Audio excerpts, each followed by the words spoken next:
probably really isn't a hot take, but a vulnerability assessment isn't a pen test. Running Nessus or, a web app vulnerability scanner is not a pen test. And just because you want that check mark, there's still plenty of underlying issues.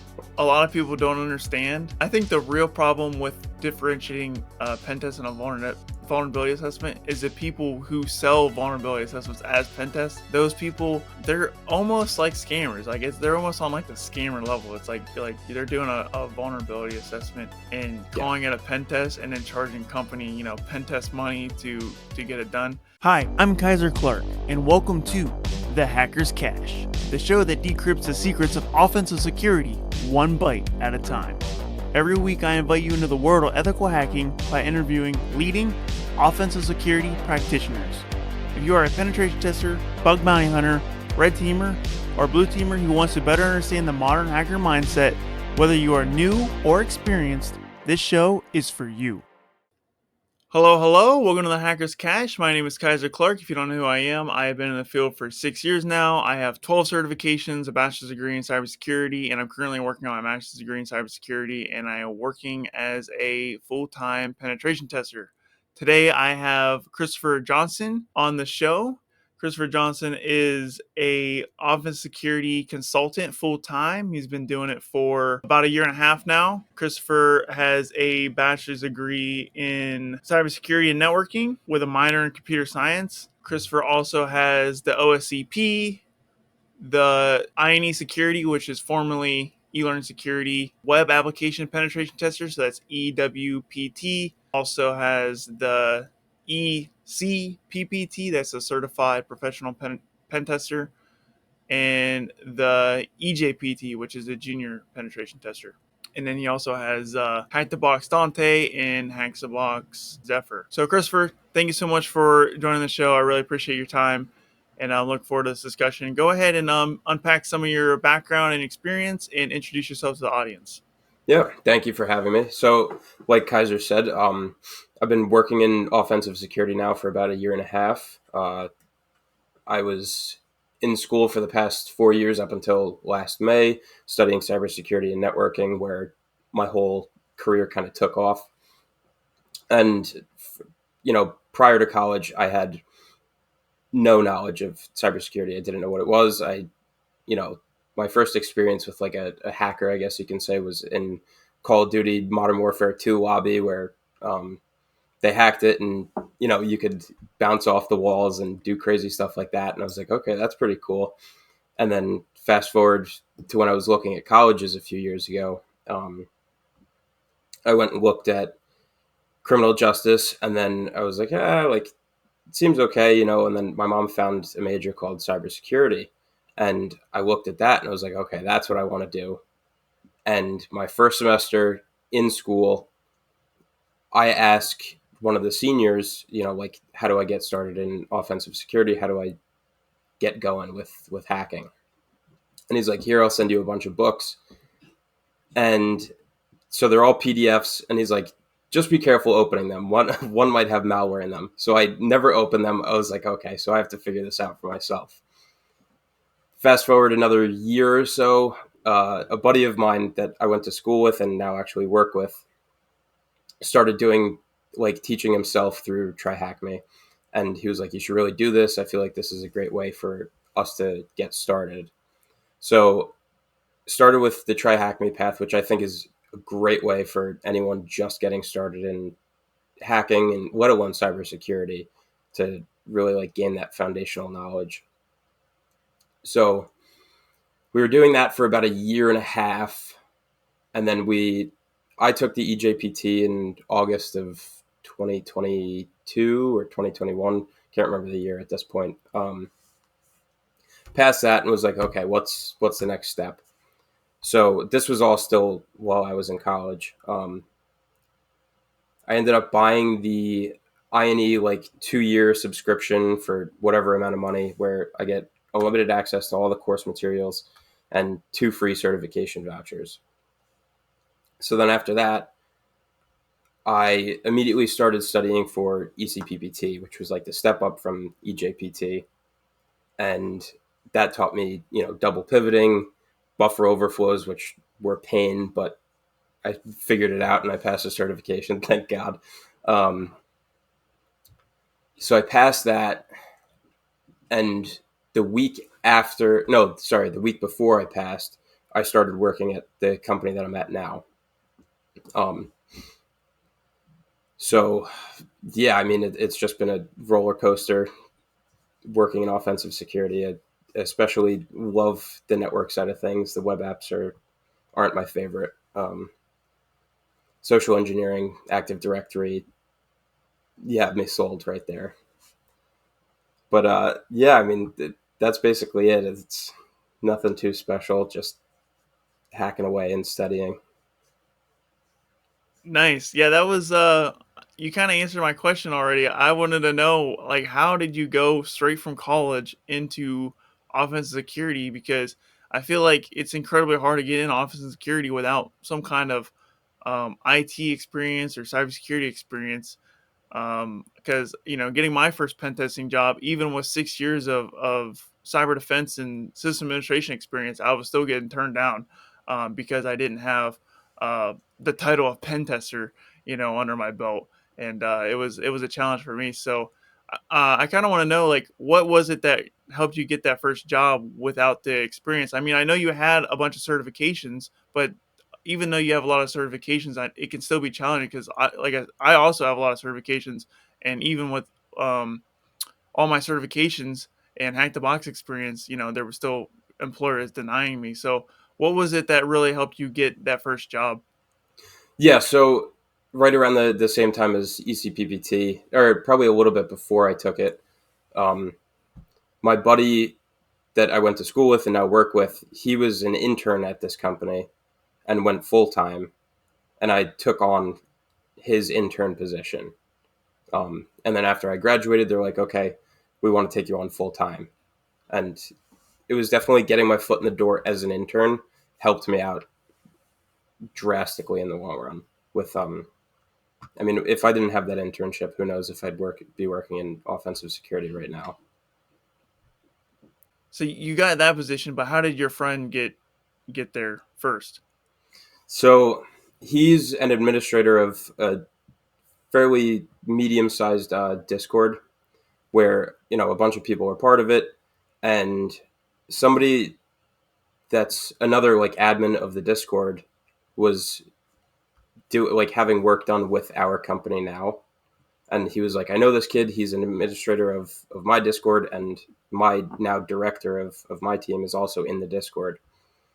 So the other admin and the director like messaged each other, and he was like, look, I have a great kid that would be perfect for your intern position. Would you take him on or give him a shot or anything? And he was like, yeah. So he brought him on. He saw that he had EJPT and ECPPT at this point and was like, yeah, let's do it. And my buddy started in August or September of 2023, I want to say. And then I started in January. No, sorry, not 2023, 2022. And then I started in January of 2023. Getting my years all mixed up. Yeah, I'm the same way. Yeah, years they just fly by when you're busy. Yeah. So yeah, man. Well, that is a great way to enter the field, man. Straight out of college. That's quite amazing. That's hard to do, and congratulations for that. And honestly, congratulations on like focusing on those certifications while you're doing your schooling. So you're doing your regular schooling and you're going for all those certifications. So I think that speaks a lot about your drive and your passion for the field. So kudos to you for that. Thank you. Yeah, it was definitely, well, with school it was a lot of work. Absolutely. It was, I'm doing homework for classes and then I'm like, okay, I have, 2 hours before I want to go to sleep. Let me just get something in. And I always set like the strict rule, like I'm not doing anything on the weekends. I'm just going to relax. As long as I have my homework done and I got some studying in, I'm not doing anything on the weekends. I'm just going to relax. Nice. You got all that done without even doing it on the weekends. That's I tip my hat off to you. All right, so let's go ahead and get in our rapid fire round. So the way this works is there's 5 questions, and you're gonna have 30 seconds to answer 5 questions. So answer them as quickly as you possibly can, and don't provide explanations to them.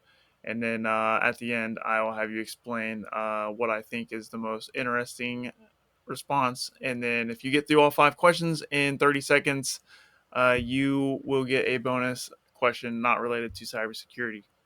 Sweet. Let me get my stopwatch ready here. Are you ready? I'm ready. Your time will start as soon as I stop asking the first question. Okay.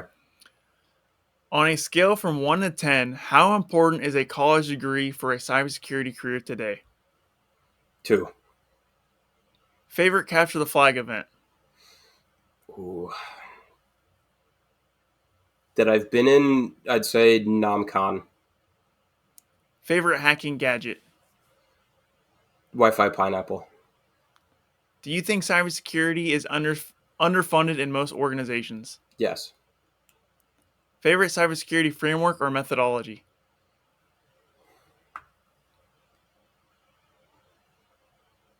Framework meaning like a hacking framework or Any kind of framework in cybersecurity, hacking, non-hacking.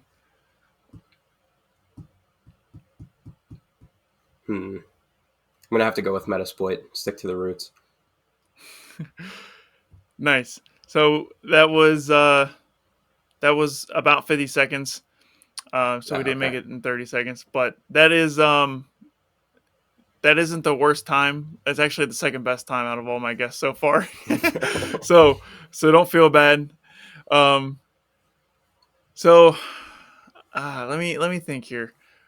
I think your most interesting answer out of for these questions was your favorite hacking gadget, the Wi-Fi Pineapple. And the reason why I'm asking that is because I also think the Wi-Fi Pineapple is a interesting hacking gadget. And I don't know if you can see in the background, I got 2 flipper zeros. That's my favorite hacking gadget. Okay. But I don't have that much time to play around with my flipper zero. So I imagine like you're working full time, you're going through college, you're going to getting all these certifications.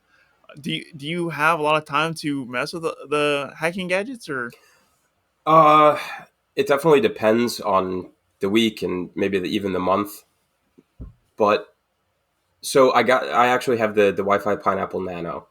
I just figured I'd say Wi-Fi Pineapple instead of Nano, like adding on the Nano because it was save some time. But so I got to use it on a physical engagement a few months ago, and I'm walking around this building with a clipboard in my hand, and it's since it's small enough, I'm able to. It's how do I describe it? It's like one of the clipboards that you can like open up, and it's probably about that thick. So I had the Pineapple Nano in there, and I was like, oh, somebody's going to try and connect to this because I did all my recon.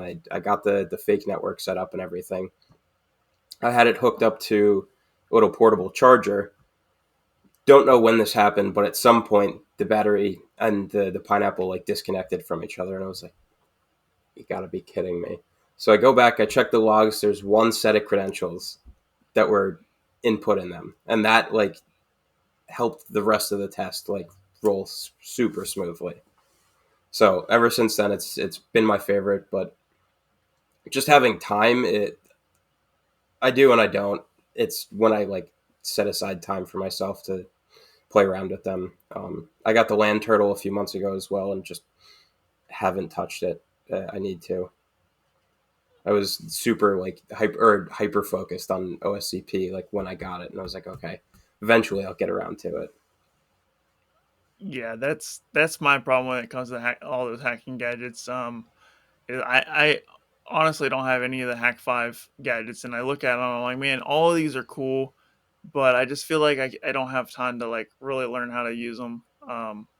You know, Yeah. and spend the money on a gadget that I'm not really going to touch. Now, if I start doing physical assessments and Wi-Fi assessments on site, then I would definitely get into that. And it's kind of weird because I have the OSWP, that's the OffSec Wireless Professional, Hmm. but you don't need any physical gear to get that certification. So there's a fun fact about that certification.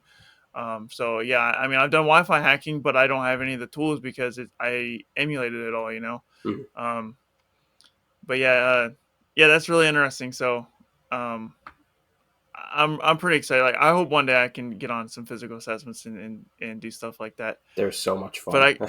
yeah, I believe it.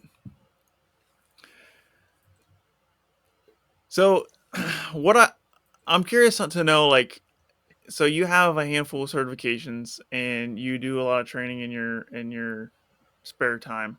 Mm. Um, what is a common attack that you use a lot that you didn't learn from a certification or other mainstream training? Oh, certificate authority vulnerabilities. So anything to do with, I want to say it's CV 2022 26923. Um, so right now there's like 14 different possible escalations. The most common one I see is 1 and 4, where they're misconfigured certificate authority templates, where either they allow, you know, the domain users, authenticated users, or domain computers groups to enroll a certificate on behalf of another user. So if you can do that, you have domain admin like pretty much right away. Um, that's escalation 1. And then escalation 4 is a group such as authenticated users, domain users, or domain computers has permission to overwrite a template or overwrite its own template. And in doing that, you can make it vulnerable to ESC1 and then perform the same action and request a certificate on behalf of another user and get domain admin that way. So those I didn't learn from anything. I just stuck to it, did the research. They're fairly easy vulnerabilities to find and actually execute.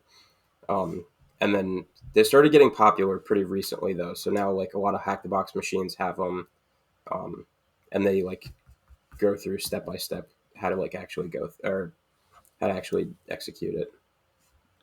So, what was the need? Like, why did you have to, or why did you want to learn how to do that? And how did you um, figure out where the resources was for that? So somebody that used to work at our company, I forgot like why it came up in conversation, but he was like, "This is something we should definitely look at." And I was like, "Okay, like I'll take it upon myself to go and do the research about some new cool like vulnerability that we haven't heard of." So I looked it up, and turns out that there's already like 2 tools built out for it, or maybe even 3 now. Um, and one of them works out of a, like a Linux VM. So I was like, okay, let's do it. Let's figure out how to exploit it.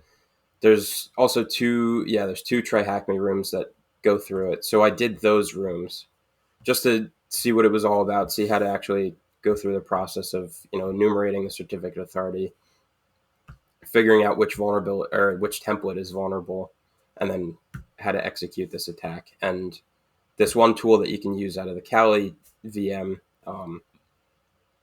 it pretty much just does it for you. You do the find command, it shows you all the templates and which ones are vulnerable and what they're vulnerable to. Then you do the request and you supply the domain admin's username and you have the PFX file.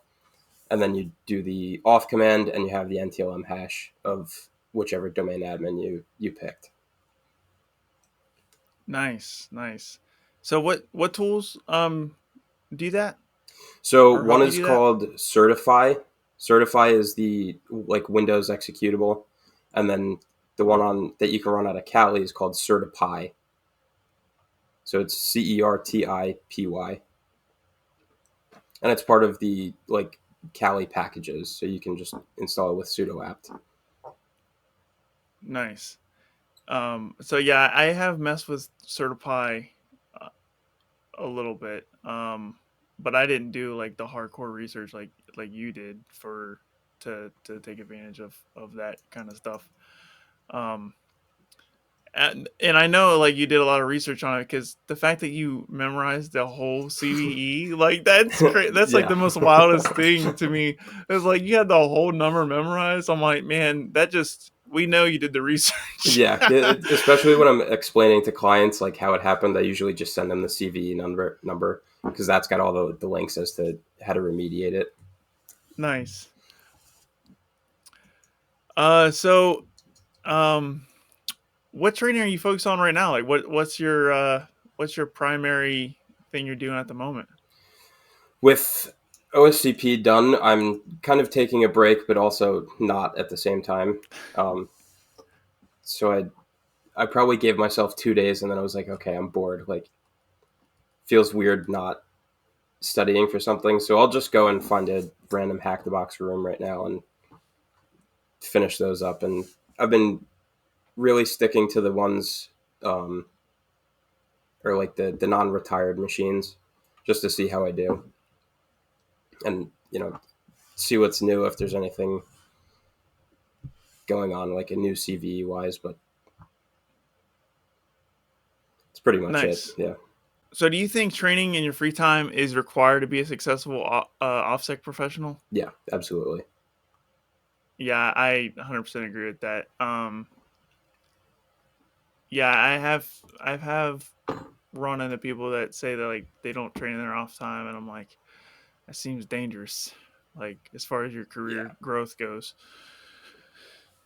Yeah, because it's something vulnerable, now isn't going to be vulnerable in 5 years, maybe even two Right. years or a Yeah. year.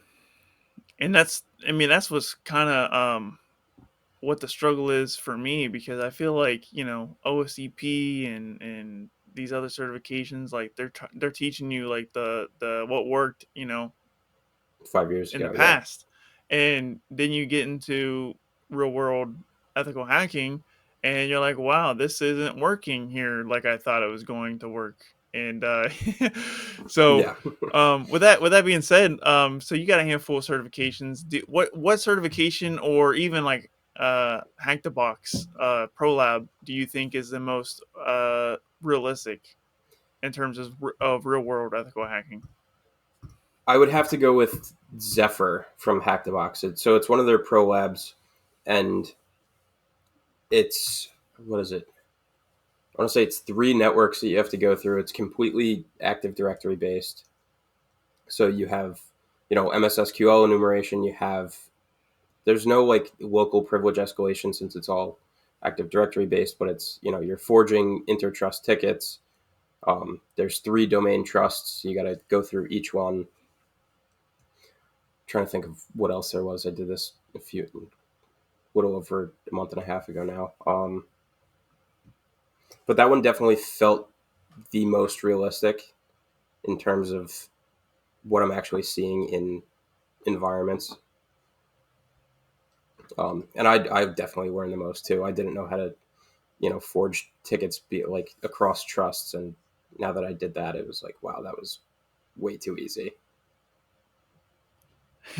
Yeah, so I know you haven't watched or listened to the previous episodes because the previous episodes are not public yet. But the Hack the Box Pro Labs is like brought up all the time. So um, it seems like it's like probably the most quality training out there right now. Yeah, So I absolutely. definitely need to get on that because I haven't done a Pro Lab yet. And I was like, after I get this certification and that certification and that certification, I was like, because I'm a huge fan of certifications, but maybe I need to just take the time and do the Pro Labs because everybody loves them. And literally, the last episode we were talking about Pro Labs too, so it's great. Pro Labs, Hack the Box. If you're listening to this, man, you are Sponsor us, yeah. doing stellar. Yeah, I mean, also like $50 a month, you could get 2, maybe 3 if you really put the time in, done in a month. But yeah, the Zephyr hands down was my favorite pro lab that I've done so far. I'm planning on doing more too. Just Nice, need to yeah. like settle down for at least a month before I Yeah, do anything else. you've been going crazy. You gotta take your break. And Yeah. so how's your break been going? Like has it been weird not like just relaxing for a little bit or what? Yeah, very weird.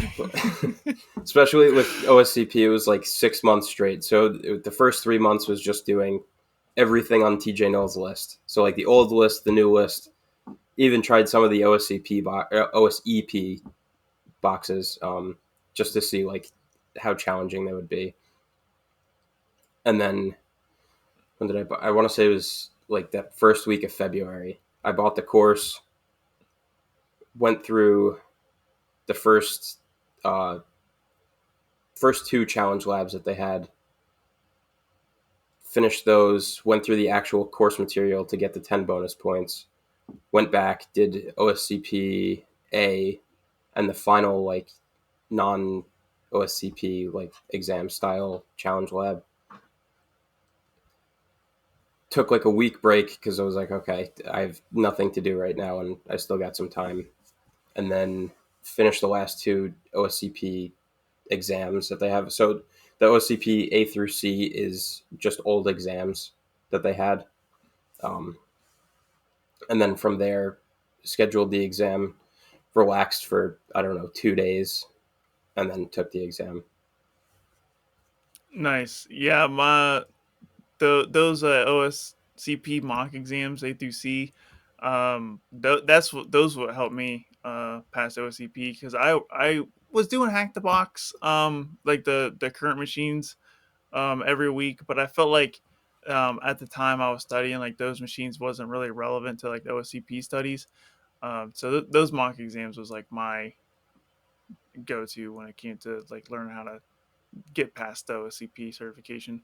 Mm-hmm. If it wasn't for those mock exams, I definitely wouldn't have passed my first try. So, um, yeah, those mock exams are nice. I didn't even do TJ Null's list at all, the older the new one. That was like oh, if I fail the first time, then I'll go do that list. But I passed on the first try, so I didn't go out and do his list. Right. Yeah, I found the list to be very helpful, especially because I was still, getting used to Active Directory, so that definitely helped a lot. Yeah, I heard good things about the list. It's like it's one thing that constantly comes up in conversations, kind of like the Box Pro Labs. It's Mm-hmm. like TJ Null's list. Like, Yeah. did you do TJ Null's list? Yeah. So TJ Null, if you're listening, your list is stellar. So yeah, so if someone was listening to this podcast and they're also a college student, or maybe they're not a college student, they're just someone that wants to become an offense security professional. So what advice would you give them if they wanted to become an offense security professional? What's like the most important thing? um, it's a good question. You're gonna struggle. You're gonna fail. Absolutely, that's all part of the process. Don't give up because you know. I'll give you an example. I failed EJPT the first time because I couldn't figure out how to set up a pivot. Um, and I was like, "Oh my god, what am I doing? I shouldn't be like anything or like anywhere near this field. What am I doing?" Took the retake and passed, and I was like, "Okay, that wasn't so bad."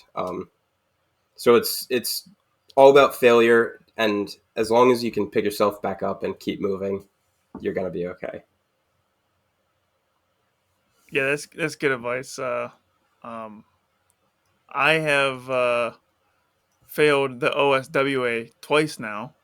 Okay. And I'm trying to figure out how to get to a third. I'm trying to figure out a time frame to get the third attempt in, but um, yeah, you just don't let it phase you. Like I failed the first time, and honestly, um, with so many certifications on my belt, I guess I try to rapid fire them sometimes. I'm like because all the certifications I got, I took before I would like knew everything, because a lot of the time like you don't need to know everything about everything to pass certification. Most certifications like you only need like a 70%.